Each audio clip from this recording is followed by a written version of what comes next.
Venez, approchez-vous. Tu veux me mettre là? C'est bien, viens par là.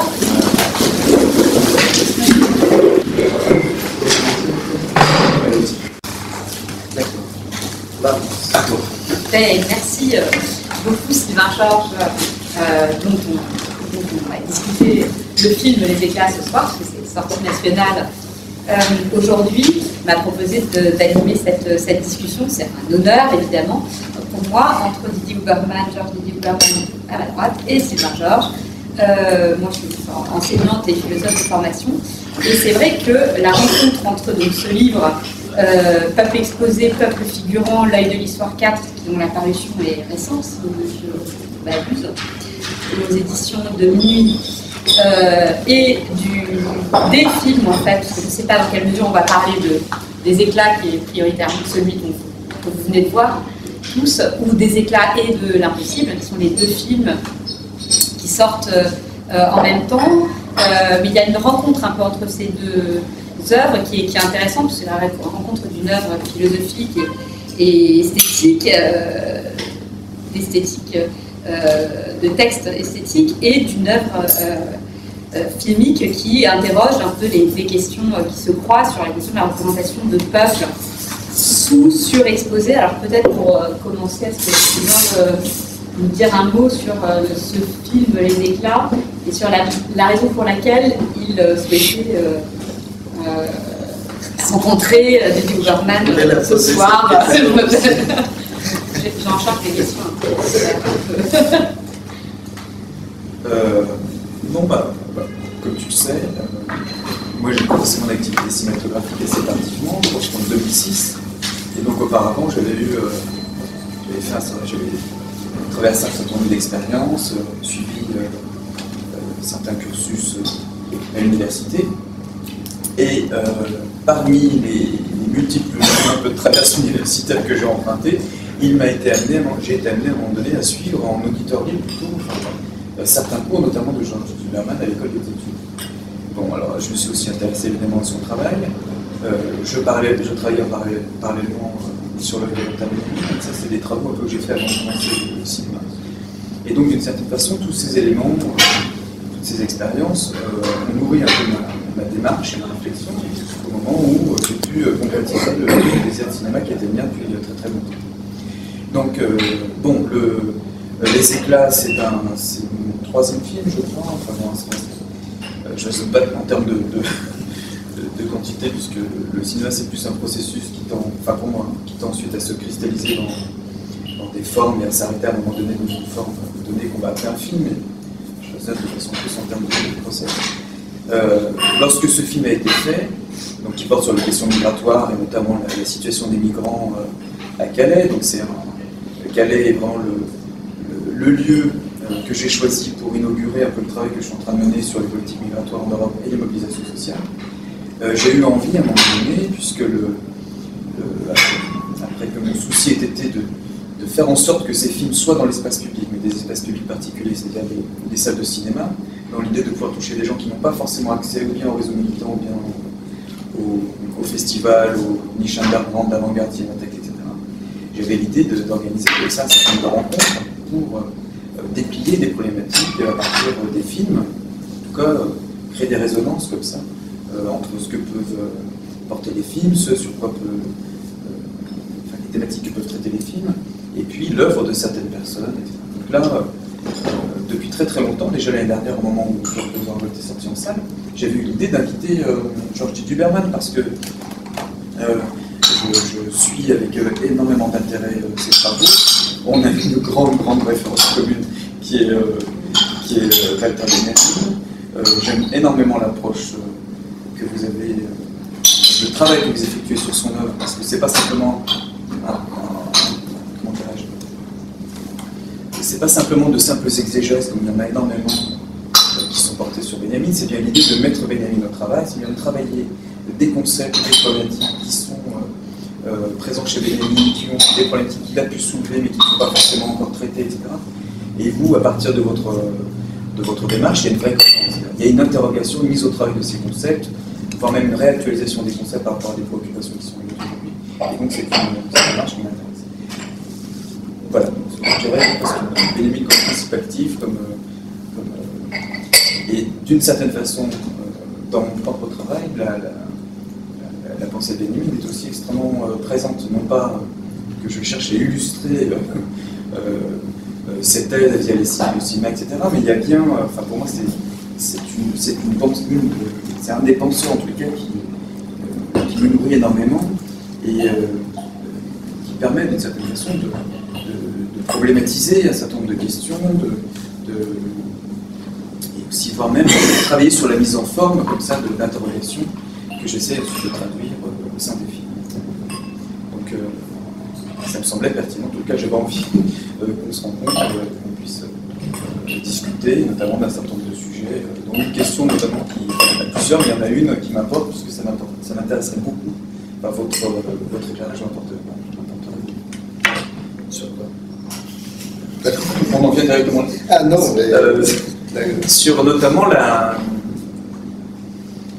Alors, je ne suis pas le seul cinéaste qui soit confronté à cette critique ou à cette problématique. Mais on a un certain nombre, je pense à des gens comme Pedro Costa ou autres, qui se voient régulièrement accusés d'esthétiser le réel, esthétiser la misère, esthétiser la pauvreté, esthétiser. Et cette question de l'esthétisation, qui est extrêmement récurrente, je trouve, aussi bien dans certains débats cinématographiques que dans le monde de la critique, une question aussi qui revient extrêmement souvent dans les débats qu'on peut avoir avec les spectateurs.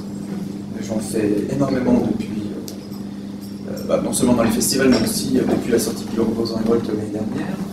Et très régulièrement, la question de l'esthétique se pose. Alors, pour massifier, pour caricaturer, c'est vos images ne sont-elles pas trop belles par rapport à la dureté des situations, voilà ce genre de choses-là. Et je trouve qu'il y a une... il me semble qu'à partir de... il me semble que cette question-là de l'esthétisation, qui évidemment est à creuser, à fouiller, et qui n'est pas à confondre, me semble-t-il, avec la construction et la création d'une esthétique, est extrêmement lourde de sens, chargée de sens, recouvre de multiples présupposés politiques. Enfin, c'est une question qui peut être aussi agitée et mise sur le devant de la table, souvent parfois aussi avec beaucoup de mauvaise foi pour cacher des prises de position idéologiques qui ne pourraient pas s'avérer comme telles. Enfin, il y a énormément de choses là-dessus. Mais j'avais aussi, entre autres, il me semblait que ça pouvait être intéressant d'essayer d'aborder cette question-là. Donc, sans forcément peut-être uniquement centrer la réflexion là-dessus, parce que c'était pas forcément très pertinent, mais peut-être que ça serait intéressant à un moment donné d'aborder cette question-là, et moi j'aurais bien voulu en discuter un petit peu avec vous. Parce que c'est vraiment quelque chose qui revient extrêmement souvent dans le débat public, puisqu'à partir du moment où on est dans des rencontres, on est dans des débats publics, qui revient dans les critiques, et je trouve que c'est petit. Donc c'est pas nouveau, hein. Je veux dire, Rancière avait répondu sur un certain nombre de choses là-dessus, par rapport notamment au travail de Costa, quand il a été accusé de l'esthétisation de la misère. Voilà, mais la question se repose, elle ne cesse de se reposer comme ça et de revenir sur la table, et je trouve que ça peut être intéressant d'essayer d'en cerner un peu certains enjeux.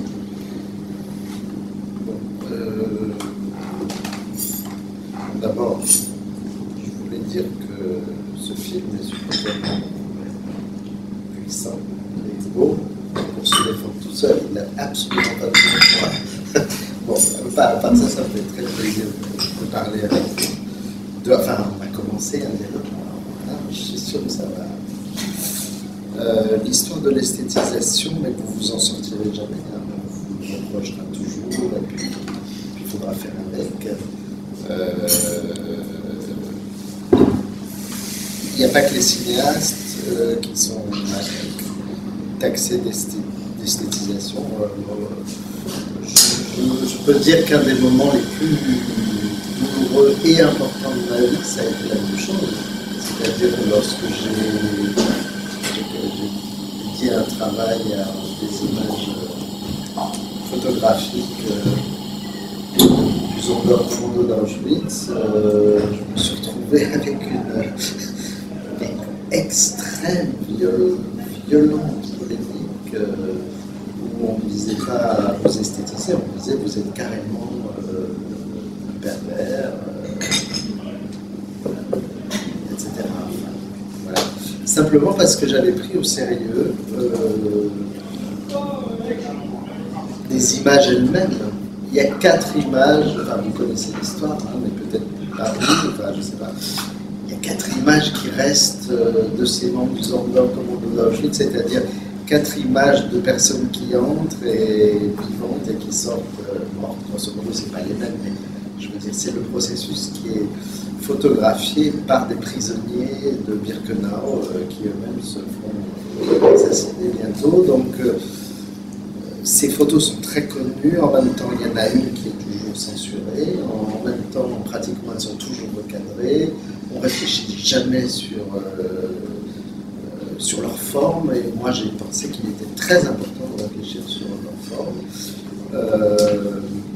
Donc je me suis retrouvé dans cette polémique qui était en fait une variante et une continuation d'une polémique cinématographique. Moi je ne suis pas cinéphile professionnel, je m'intéresse au cinéma depuis très longtemps, mais jamais je fais une chose sur le cinéma. Je pourrais dire pourquoi d'ailleurs, si vous voulez. Mais je me suis retrouvé donc dans cette polémique qui était une variante de la polémique Lanzmann-Godard, une polémique de cinéaste sur une question puisque vous avez parlé d'Ancière, Ancière aurait appelé comment phraser l'histoire. C'est exactement la question. Vous phrasez l'histoire, vous cherchez à phraser à l'histoire.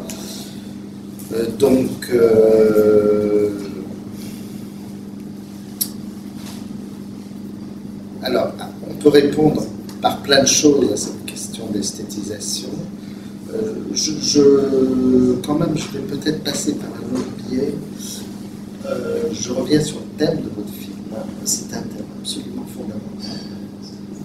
L'immigration. Je pense qu'on n'est pas sorti et donc ça va continuer et il faudra travailler là-dessus encore.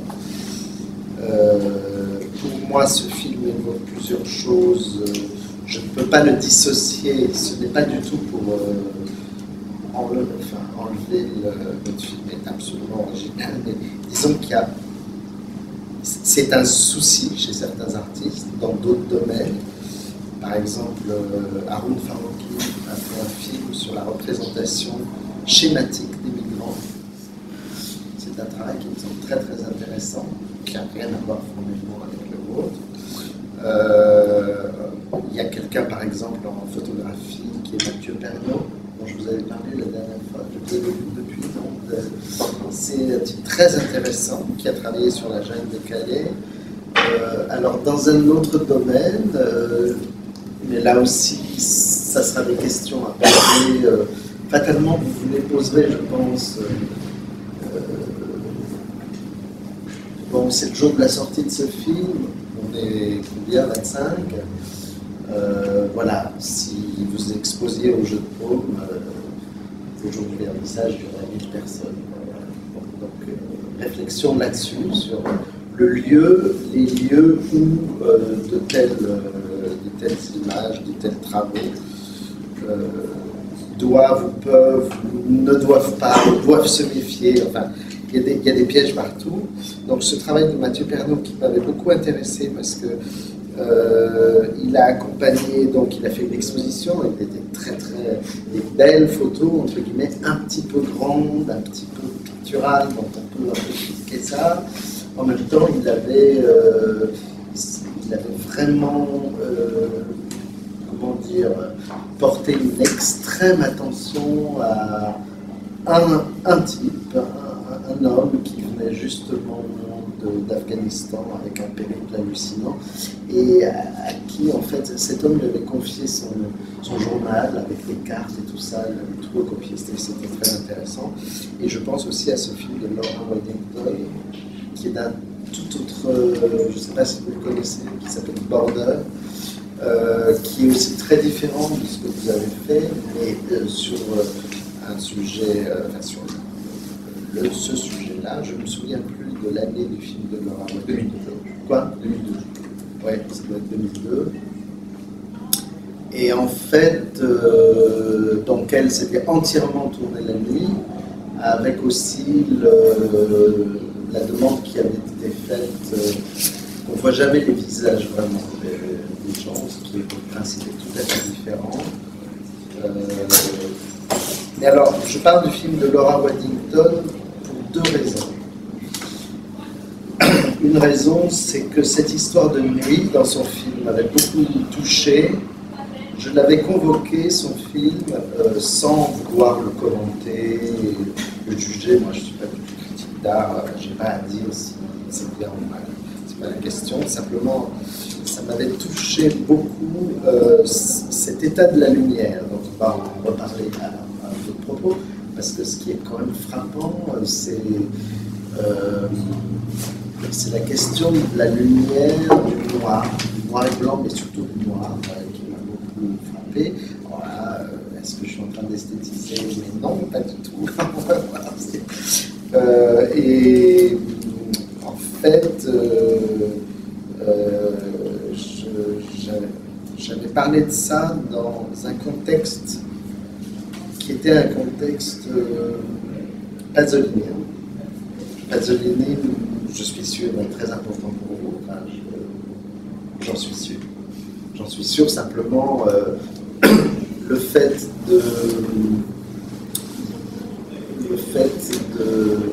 de s'approcher de la beauté de certaines personnes, dont personne par ailleurs ne veut, qu'on ne veut pas soigner, qu'on veut renvoyer chez eux, le simple fait de s'approcher, de les cadrer près, de les laisser parler, y compris dans une langue que vous ne comprenez pas et que vous ne cherchez même pas à traduire. Donc cette approche de la beauté des peuples, comme je les appelle dans ce livre, me semble en droite ligne de quelque chose qui intéressait Pasolini. Et alors cette histoire, revenons à... Donc oui, c'était ce petit livre sur les lucioles, où en effet je commentais une allégorie politique de Pasolini sur le fait que, bon, il y a deux états de la lumière, il y a les projecteurs, c'est-à-dire Berlusconi, la télé, mais aussi les projecteurs des Miradors, etc. Et puis il y a les lucioles, c'est-à-dire ces petites bêtes qui se font des signes d'amour dans la nuit pour se retrouver et faire l'amour. C'est ça les lucioles, elles s'appellent sexuellement. Et ça a intéressé énormément bien sûr Pasolini, et sauf qu'il a dit qu'elles étaient mortes les lucioles, et que moi j'étais pas d'accord, non elles sont pas mortes, mais peu importe, c'est pas une question d'être d'accord ou pas avec Pasolini. C'était l'idée comme ça que le cinéma peut avoir une fonction, et l'art en général, une fonction luciole, dans la mesure où il ne cherche pas les projecteurs, donc surtout ne cherchez pas vous les projecteurs, on est très bien là, c'est super. Oui, c'est votre film qui doit être projeté, mais vous bon, peut-être vous décrivez un peu plus de projecteurs, mais non, mais vous voyez ce que je veux dire, c'est une garantie de liberté, je crois.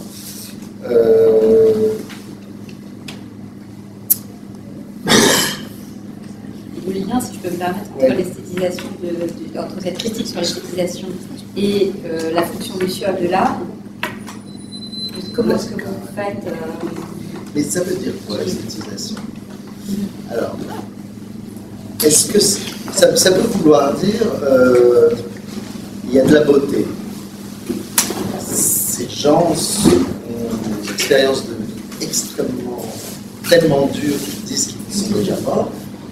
Ce que dit ce type est extraordinaire. C'est je trouve d'une lucidité. C'est très très bien d'avoir laissé toute la longueur qui semble couper avec le rythme des éclats, hein, jusqu'avant, les éclats étaient assez brefs, et là, vous laissez tout le temps à la parole de cet homme. Et ça, je trouve ça vraiment très très bien. La beauté en soi, la beauté n'a rien à voir avec un jugement moral. C'est pas parce qu'une chose est belle qu'elle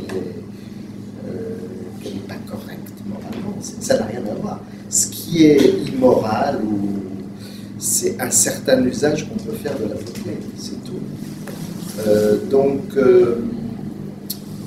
Voilà, dans le livre que vous avez dans les mains, je trace une espèce d'histoire où, par exemple, je raconte que Baudelaire se trouve au milieu d'une révolution. C'était pas un révolutionnaire du tout, Baudelaire, mais il se trouve au milieu d'une révolution. Il participe avec Courbet à une sorte de samizdat, de publication pas illégale, mais enfin bon, pas officielle en tout cas, révolutionnaire, et il écrit cette phrase que je trouve vraiment extraordinaire. Un homme libre, quel qu'il soit, est plus beau que le marbre. Lui, poète, lui qui est capable de parler des marbres, lui qui est capable de se situer dans l'histoire de l'art. Donc la beauté, c'est pas le problème. Pour moi, c'est tout simplement un faux problème. L'esthétisation immonde, ça existe. Mais c'est pas parce que les choses sont belles. C'est parce que les choses sont...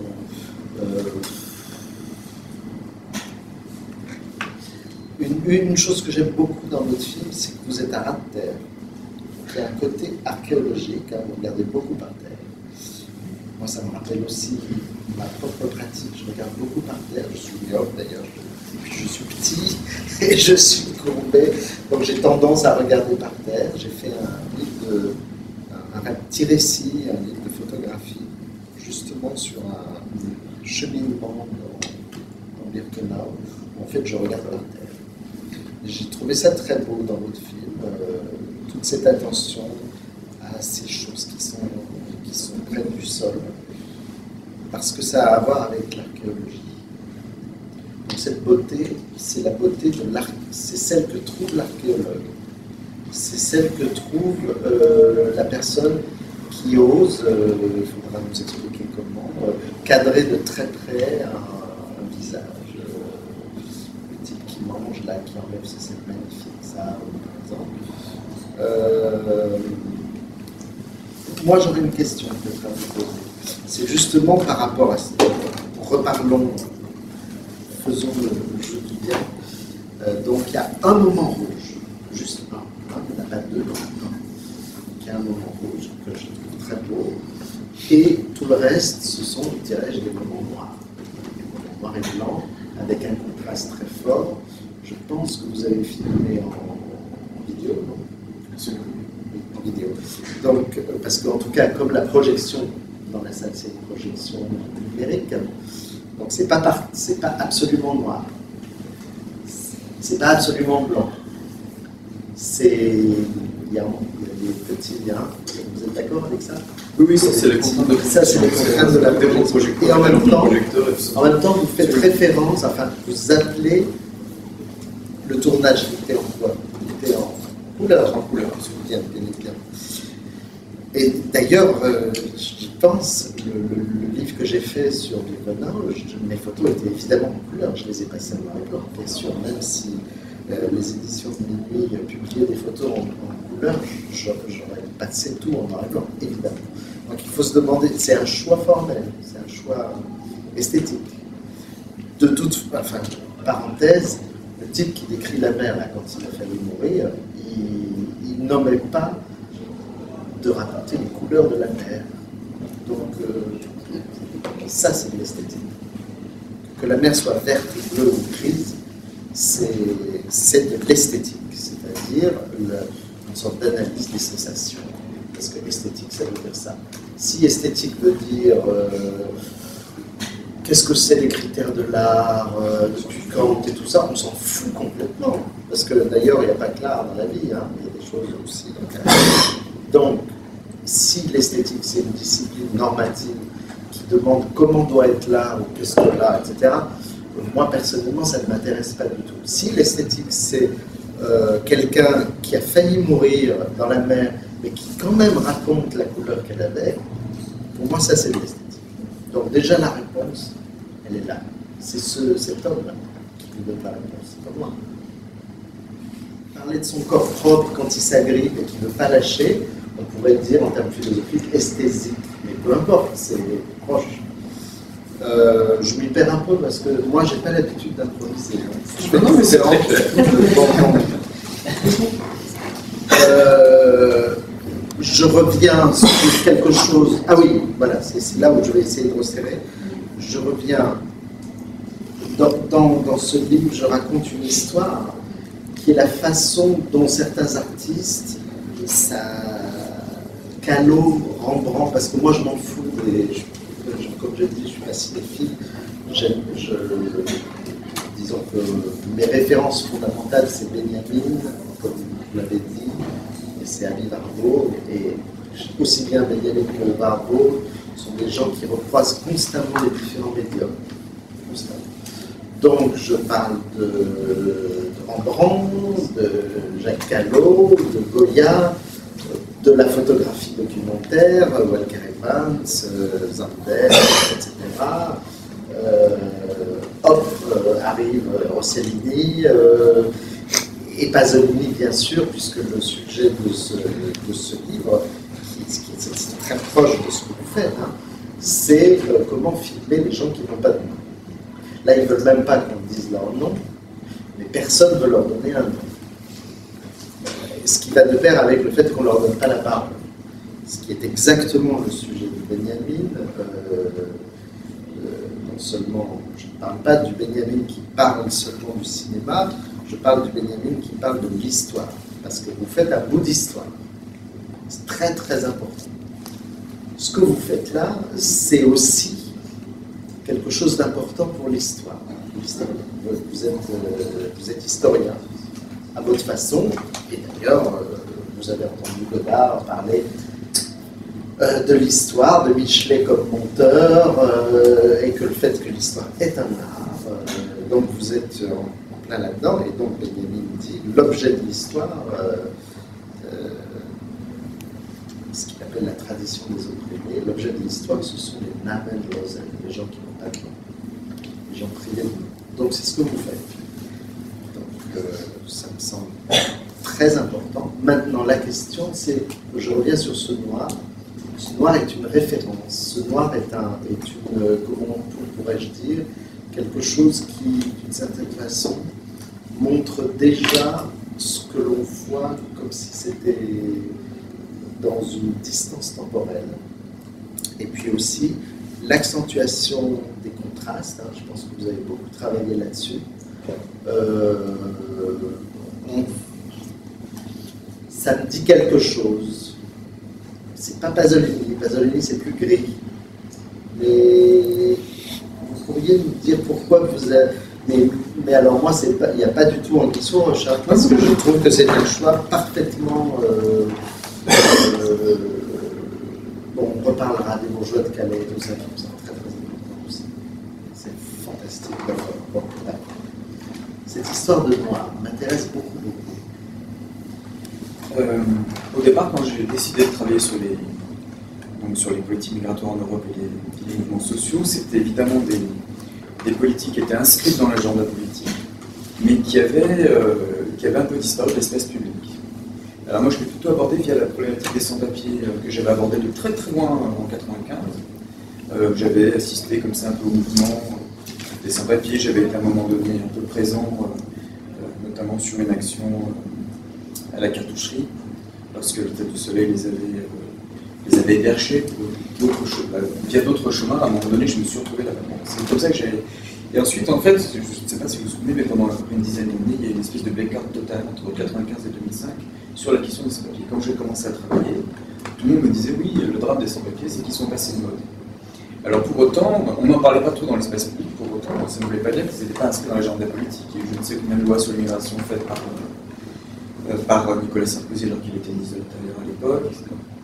Et quand j'ai démarré mon travail, je me suis dit, je vais commencer mon activité cinématographique sur ces politiques-là. C'est-à-dire, il m'importait de travailler sur la figure de l'étranger, sur la question migratoire.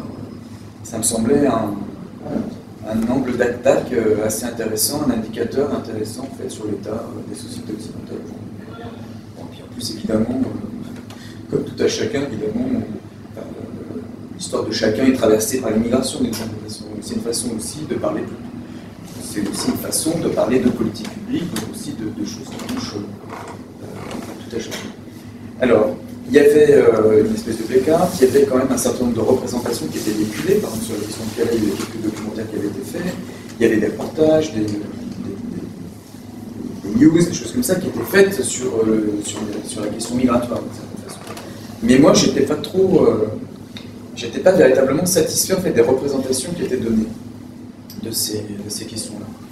Je me répète un peu parce que j'ai été amené à parler de ça, mais c'est d'ailleurs par exemple ou bien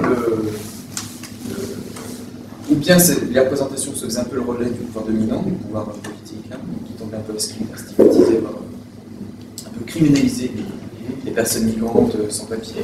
Surtout ça coïncide évidemment avec le retour de la droite, mais de la droite dure et décomplexée. Hein. À partir de la réélection de Chirac, il y a une espèce de droite extrêmement décomplexée, comme ça, qui s'affirmait de façon extrêmement violente. Et on a eu après vraiment l'espèce de... Non, bien après Pasqua, c'est-à-dire à partir du moment où Le Pen s'est retrouvé au second tour, Chirac a été réélu, et là, moi je trouve que la droite réélue, avec une espèce de blanc-seing, et là je trouve que c'est une droite très décomplexée qui s'est affirmée, et vraiment émerger comme ça des positions politiques et qui n'ont rien à envier d'une certaine façon avec certaines prises de position des années 30 par exemple. Je dis ça sans faire d'amalgame, mais c'est vraiment une connexion qu'on peut établir. Alors, certains après chercheurs, je pense à Jérôme Valu, le réseau Terra, ou un petit peu de cette France-là, d'Alain Fassin, ont été jusqu'à parler de xénophobie d'État, etc. Donc il y a des choses comme ça. Vous allez parler de ça bientôt, je crois, avec Eric Fassin. Oui, vendredi prochain, dans 2 jours, Eric Fassin viendra et on va reparler de ça. Donc c'est d'autant plus important et intéressant qu'on a aujourd'hui un changement de gouvernement. Donc on va essayer de travailler cette question. Enfin bref, donc il y avait des politiques comme ça qui étaient extrêmement bien. Il m'importait d'essayer de travailler sur ces sujets-là. Parce que les représentations qui étaient... alors, pour 2 choses, d'abord parce qu'il m'intéressait de comprendre, c'est-à-dire quelles étaient ces politiques, comment elles fonctionnaient, comment elles s'appliquaient sur le terrain, quels étaient les dispositifs chargés de les appliquer, les conséquences sur les personnes, comment les personnes aussi étaient à la fois marquées par ces politiques-là, par le corps, etc., mais aussi pouvaient réagir. C'est-à-dire définir des lignes de fuite, au sens de l'usage du terme, des stratégies de résistance, donc faire œuvre de connaissance d'une certaine façon. Et dans le même temps de déconstruire aussi un certain nombre de représentations qui étaient faites, ou bien des représentations très stigmatisantes, voire criminalisantes des sans-papiers ou de certains, comment dirais-je, des mouvements sociaux, puisque c'est ce qu'on peut retrouver aussi, cette culpabilisation des mouvements sociaux, criminalisation d'actes minoritaires qui allaient à l'encontre comme ça de positions majoritaires, notamment sous l'ancien gouvernement, et d'autres types de représentations que moi j'assimile un peu au champ un peu social, humanitaire, un peu compassionnel. C'est une des raisons aussi pour laquelle la question des sans-papiers a disparu du champ politique pendant 10 ans, c'est bien parce que la question des sans-papiers avait été déplacée, était simplement traitée du point de vue social, c'est-à-dire, et non pas du point de vue politique. C'est-à-dire on considérait les personnes sans-papiers comme étant des personnes qui étaient victimes d'un système social, du destin, je ne sais quoi, mais non pas comme étant, enfin, on ne considérait pas leur situation, mais de cette façon, comme étant la résultante de décisions politiques, donc de politiques publiques construites. C'est une des explications qui explique la disparition, justement, de ce débat de ces personnes-là dans le débat public pendant 10 ans. Donc quand j'ai commencé mon travail, ce qui m'importait, c'était faire ça. C'était à la fois comprendre comment ça marchait, travailler, faire œuvre de connaissance de cette façon, et aussi établir des déconstructions des représentations dominantes, dans le même temps, de façon plus directive. Donc moi, je me suis dit, ce qui serait intéressant pour réaliser un peu ce projet-là, c'est de choisir un médium un peu particulier. Donc au départ, je voulais travailler avec un médium qui permettrait d'établir une distanciation totale avec les représentations, c'est-à-dire travailler sur des déconstructions plastiques d'une certaine façon.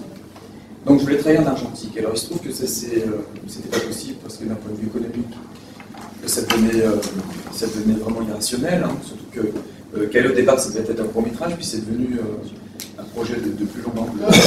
Donc j'ai décidé de travailler avec le médium vidéo, mais je voulais absolument pas pour autant que la vidéo soit un pis-aller.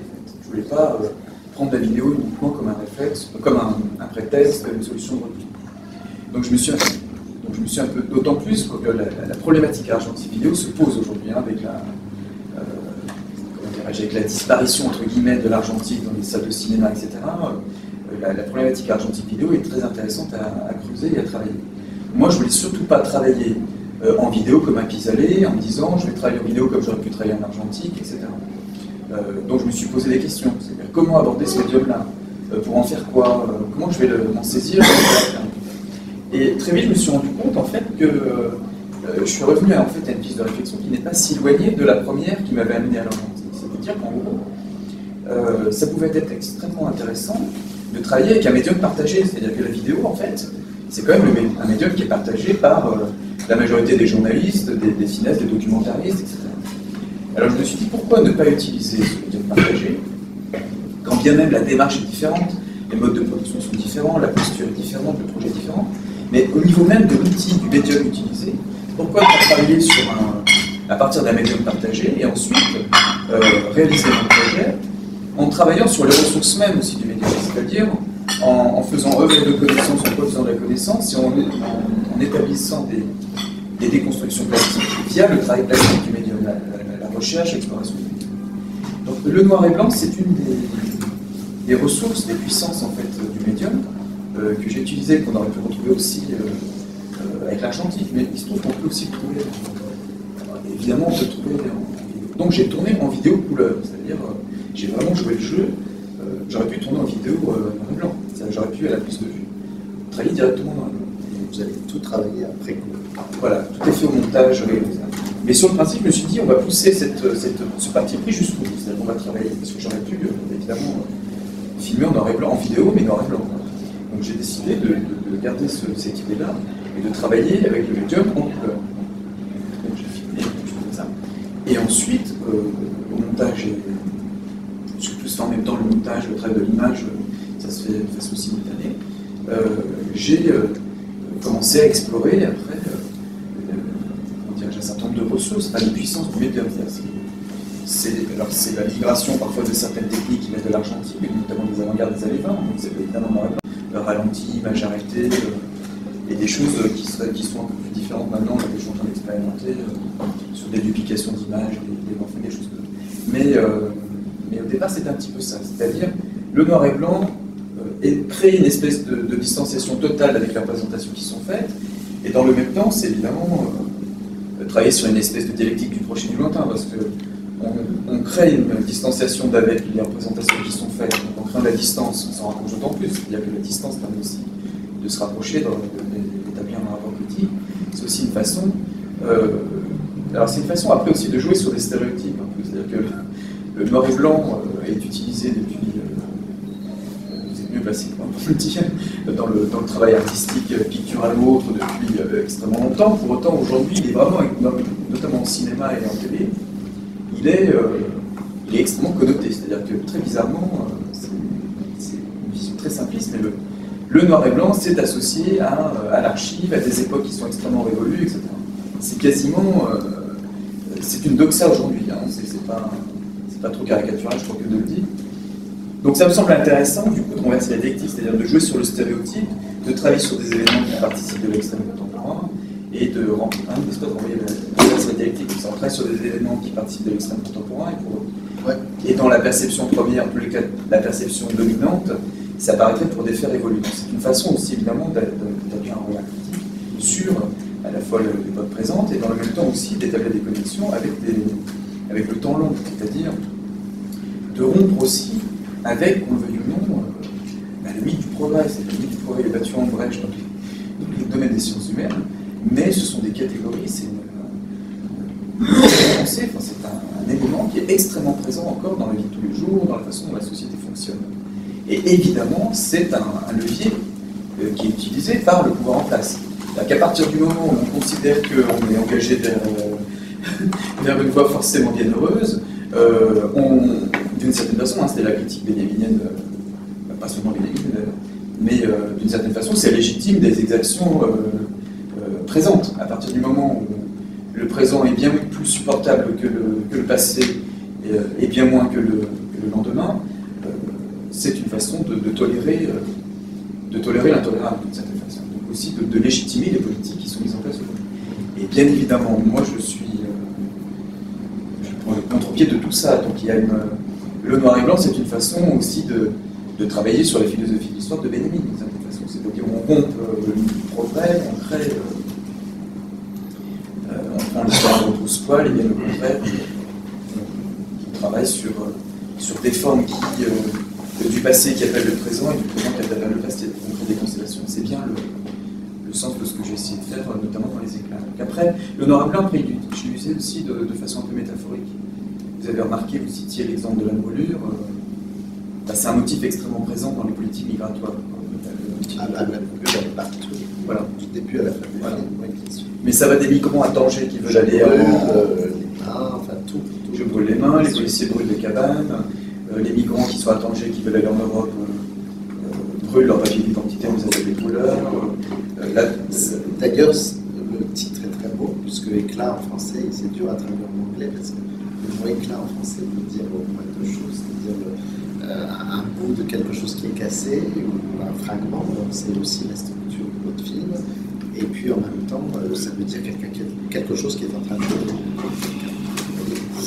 Quelque chose qui est en train de brûler. Oui, il y a quelqu'un qui le dit. Oui, quelqu'un. Et donc la couleur, c'est... Non, on va pas monopoliser tout non, c'est pas si, c'est... Non, mais moi je suis passionnée par ce que j'entends et j'ai envie de revenir à l'autre de ce que Sylvain répondait à votre remarque sur ce moment dans le film où l'expérience ou l'esthétisation du réel est dans la manière dont ce migrant fait le récit de son expérience, d'une expérience de survivant qui est exprimée en des termes qui sont esthétiques. La mer était grise pour dire la situation de danger, parce qu'il me semble qu'on est là à un nœud intéressant et que en fait je me demande si là le noir et blanc justement et la durée, c'est deux éléments aussi de mise en scène, tout ça c'est dans un moment du film où l'homme est devenu parlant et c'est l'objet d'une construction mise en scène, c'est-à-dire ce rapport de donner la parole, de rendre les hommes parlants, il me semble que c'est l'objet d'une mise en scène donc, sur laquelle ce serait peut-être intéressant de revenir dans la perspective de l'esthétisation. Et puis l'autre chose que je voulais dire, c'est que moi ça me fait penser à un texte d'Emerson que Cavell cite et dont j'ai parlé un peu à Sylvain Georges, qui est où il est accusé, il répond dans Confiance en soi, qui est un texte qui date de la moitié du 19e siècle, il est accusé de se foutre de la gueule de ses contemporains, en gros, parce qu'il leur reproche de traverser une crise morale, alors même que l'Amérique traverse d'abord une crise économique, etc. Et qu'il est accusé comme écrivain il y a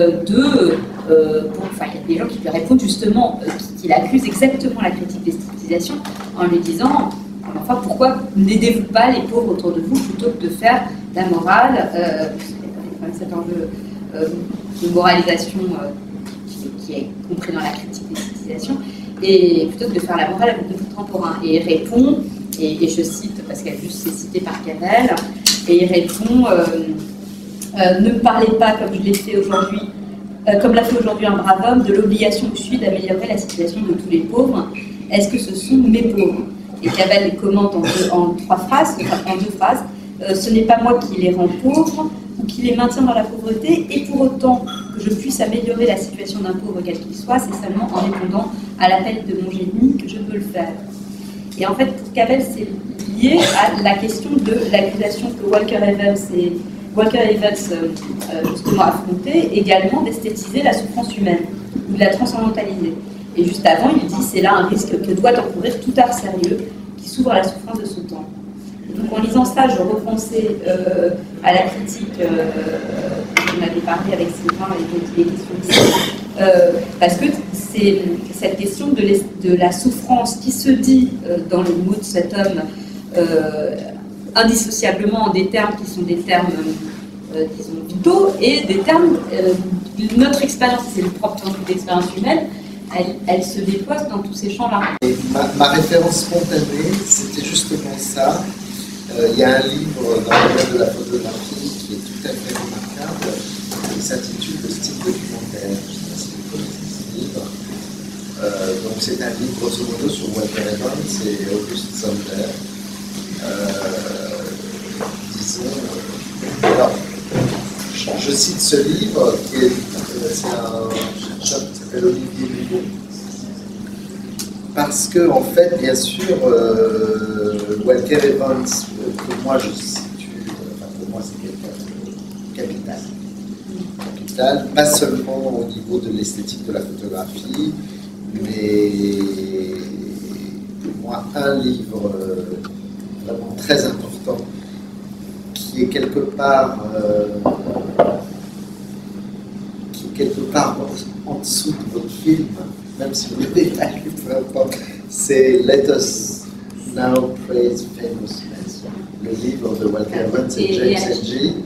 Et James Hadley, ce livre est absolument extraordinaire, parce que c'est un livre de reportage donc, sur la misère en Alabama au moment de la crise américaine des années 29-30, 31, 32. Donc il y a Walter Evans qui se penche sur cette misère, y compris en regardant par terre, comme vous le faites, en s'approchant des visages, comme vous le faites. Et puis il y a James Hadley qui écrit, qui fait au reportage social ce que Ulysse de Joyce est au roman. C'est un texte absolument extraordinaire. Dans les deux, le livre lui-même. En plus, ce titre est évidemment Élouons maintenant les grands hommes. Ce titre est évidemment extrêmement ironique. Puisqu'il s'agit en fait des Namen Loza, des 100 noms dont parle Benjamin. Et j'ai fait une exposition il y a encore 2 ans au musée Reina Sofia qui a voyagé en Europe et puis qui maintenant il y a une version un peu donc une seconde étape comme ça au Frénois et à Hambourg plein de gens vous savez c'est un photographe qui fait les photos d'identité, les photos de mariage, donc ce sont des anonymes. Et alors, donc, ces 2 œuvres, je les avais exposées l'une en face de l'autre, et Arnaud Giesinger, qui a fait un travail photographique sur mon exposition, a donc photographié le reflet des grands hommes dans la tête des inconnus. Et donc, il y a ce bon. Pour moi, alors, et Walter Evans revendiquait, alors j'insiste sur ce mot, parce que je trouve que c'est présent dans votre travail, le lyrisme. Je ne sais pas si vous seriez d'accord avec ce mot, parce que vous vous méfiez du compassionnel et vous revendiquez une distanciation. On va reparler de ça. Pas distanciation, ouais, voilà, on va reparler de ça. Mais en tout cas, la question du lyrisme, c'est-à-dire, bon, votre sous-titre, par exemple, c'est la citation d'un poème. Okay, et puis, dans d'autres films, il y a beaucoup de poésie. Hein, donc, et c'est ça la grande, peut-être la grande chose, la grande affaire. De faire des documents.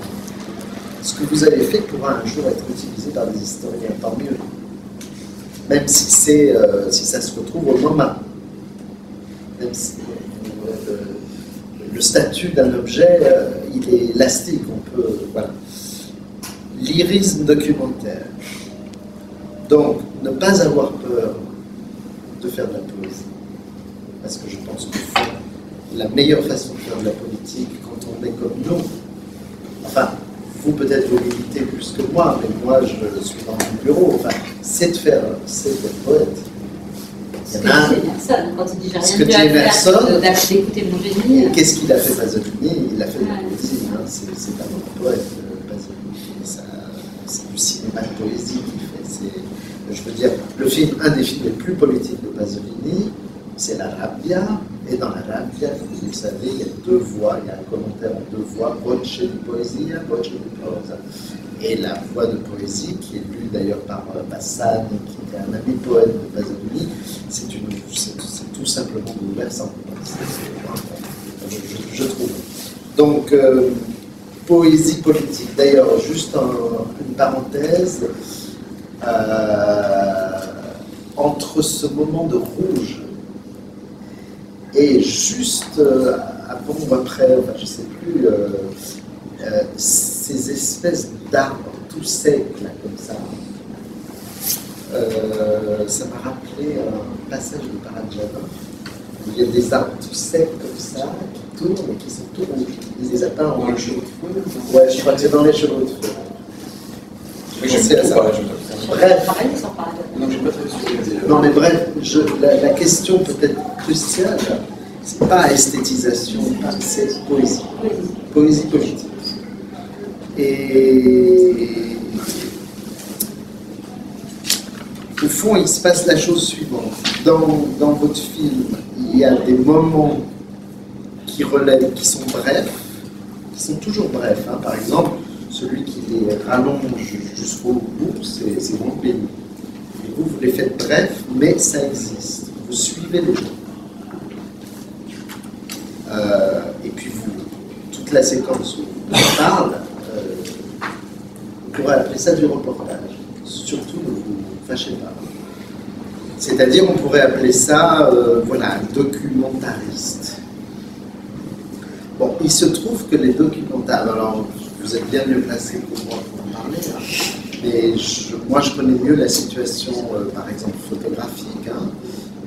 Vous avez un type comme Luc Delahaye, il est reporter photo en Afghanistan, ils font des photos. Ces photos sont publiées dans des magazines de façon immonde, avec des légendes qu'il n'a pas choisies, avec en face une publicité pour des soutiens-gorge. Bon, ça, voilà, c'est disons, le destin malheureux des photoreporters. Moi, enfin, il y a toute une tendance critique qui tend à délégitimer complètement le photoreportage. Moi, je ne suis pas du tout là-dessus. Je trouve que c'est bien plus compliqué. Et Roland Barthes n'a pas rendu du service totalement aux gens en critiquant de façon unilatérale ce qu'il appelait les Photoshop. C'est beaucoup plus compliqué. Bon. Quelques années plus tard, Luc Delahaye a changé de métier et il a compris que la figure de la liberté aujourd'hui, en régime capitaliste, c'est, je vous donne envie, l'artiste. Et c'est pas compliqué, un artiste, lui, il dit je veux cette photo de telle taille, conservateur de pays, d'accord, j'en veux 50, oui, d'accord, je les veux dans cette forme, oui, d'accord. Donc l'artiste est la figure absolue de la souveraineté aujourd'hui. Donc c'est à la fois quelque chose dont il faut éventuellement profiter, entre guillemets, et dont il faut se méfier aussi. C'est très compliqué. Delahaye, comment il fait pour devenir artiste? Il prend une photo qu'il a faite quelques années avant et il la tire en course magnifique, 4 mètres de large, un cadre, comme un tableau de Velázquez, et donc ça y est, c'est devenu un tableau. Très compliqué, hein, tout ça, parce que ça me semble aussi important de maintenir ce qu'il en est du reportage, c'est-à-dire la modestie absolue. C'est pour ça que j'aime tant Wang. Je suis un fanatique de Wang. C'est une espèce de... C'est la modestie totale, donc il reste là, et en même temps, dans notre film, il y a tous ces moments de contemplation, notamment à la fin, les fumées, c'est magnifique, le vent, je me suis aperçu, vous accélérez en fait, hein, ouais, c'est ça, et c'est absolument magnifique, et c'est pas hors sujet, mais c'est des moments de contemplation versus des moments où vous suivez les gens. Mais ça, l'un avec l'autre, non, ça marche très bien.